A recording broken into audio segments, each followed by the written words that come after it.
Today we'll have a look at the Sennheiser MKH50 small diaphragm Super Cardioid condenser microphone. Now, first of all, when you get into a microphone in this range, this is a $1,200 US microphone. They're pretty much all good. So it's not so much a question of, is it good?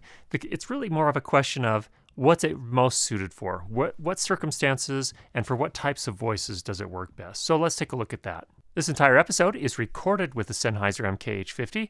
I did not apply any sort of post-processing aside from normalizing to -23 LUFS. Now that's really just a matter of overall bringing the levels up so that they're at a standard level for comparison. No compression, no EQ applied, no anything else. Now, first of all, why would you want a Super Cardioid pickup pattern on a microphone? Well, this is actually a very common choice amongst location sound engineers for indoor dialogue. And the reason they like it for indoor dialogue is it has a very directional pickup pattern, and it also has a very good off-axis response to sound overall. Whereas shotgun mics tend to change in terms of how much bass and treble they pick up when the talent get off-axis.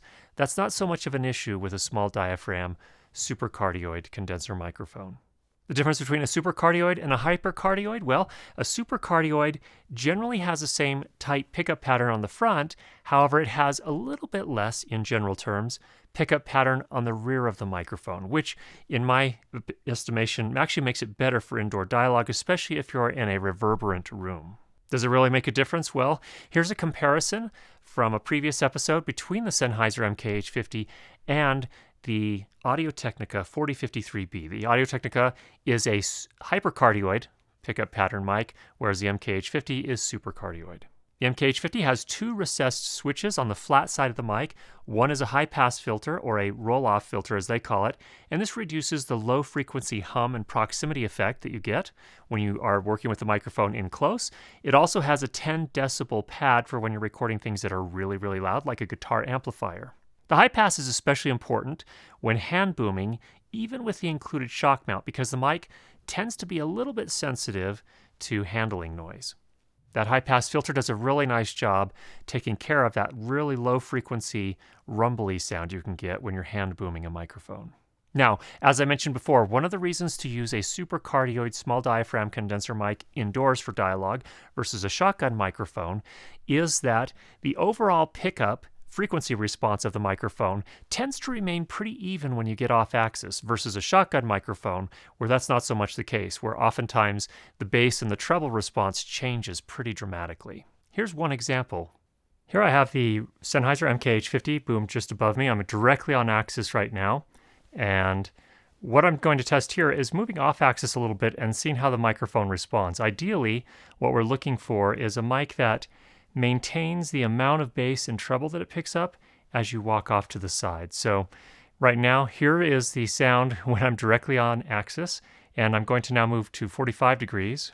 Now about 45 degrees off axis, and you should hear a little bit of a difference. And what we're looking for again, just to compare, is are we hearing more bass than treble when we were on axis, or is the fall off pretty much equal amongst the different frequencies? And now here I'm about 90 degrees off axis. I'm still about the same distance from the microphone, still about 50 or 60 centimeters, I would say. But again, now we're 90 degrees off axis. Let's see how this sounds relative to when, again, we're directly on axis.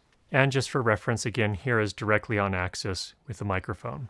Now here's an example with a shotgun microphone. In this case, I'm on axis, and this is a Rode NTG2 Shotgun Microphone. So this is what it sounds like directly on axis. Let me move to 45 degrees. Here I'm about 45 degrees off axis and at about the same distance. Again, we're working probably 50 centimeters to 60 centimeters from the front of the microphone. And now I am 90 degrees off axis from the microphone, and this is what that sounds like. You may notice a difference in terms of the sensitivity of the different frequency ranges on the microphone when we're off axis like this. And for reference, here we are again back on axis. How does it handle very noisy environments? Here was an interview that we did in a convention center after a sporting event. There are other levels of bands, and many of the competitors here, in fact, a large majority are solos, which means 3 different rounds, well, 2 to 3, depending on the flavor you call. A traditional set dance is a dance that has been relatively unchanged for probably 200 or 300 years. And the one I danced today is called Job of Journey Work, and it is a hornpipe. The MKH50 is made in Germany with excellent attention to detail, very nice fit and finish, and clearly and obviously made to last. The MKH50 comes with a mic stand clip if you're going to be statically booming something over an actor. It also has a shock mount, which is useful for hand booming, a foam windscreen, and a protective plastic box with a foam insert to protect everything very, very nicely. So overall, the MKH50 is a really, really great mic. It sounds a little more aggressive and quite crisp with a bit of high frequency emphasis. So for cases where you want a more aggressive sound for certain types of voiceover perhaps, or maybe action scenes in a movie, this may be a really good choice. It is possibly a little bit too crisp for sibilant voices, like my own. It has a lot of energy with S's and C's. It's probably not my first choice for all purpose, but it's a really, really great mic, and I think in the right circumstances, a really great choice.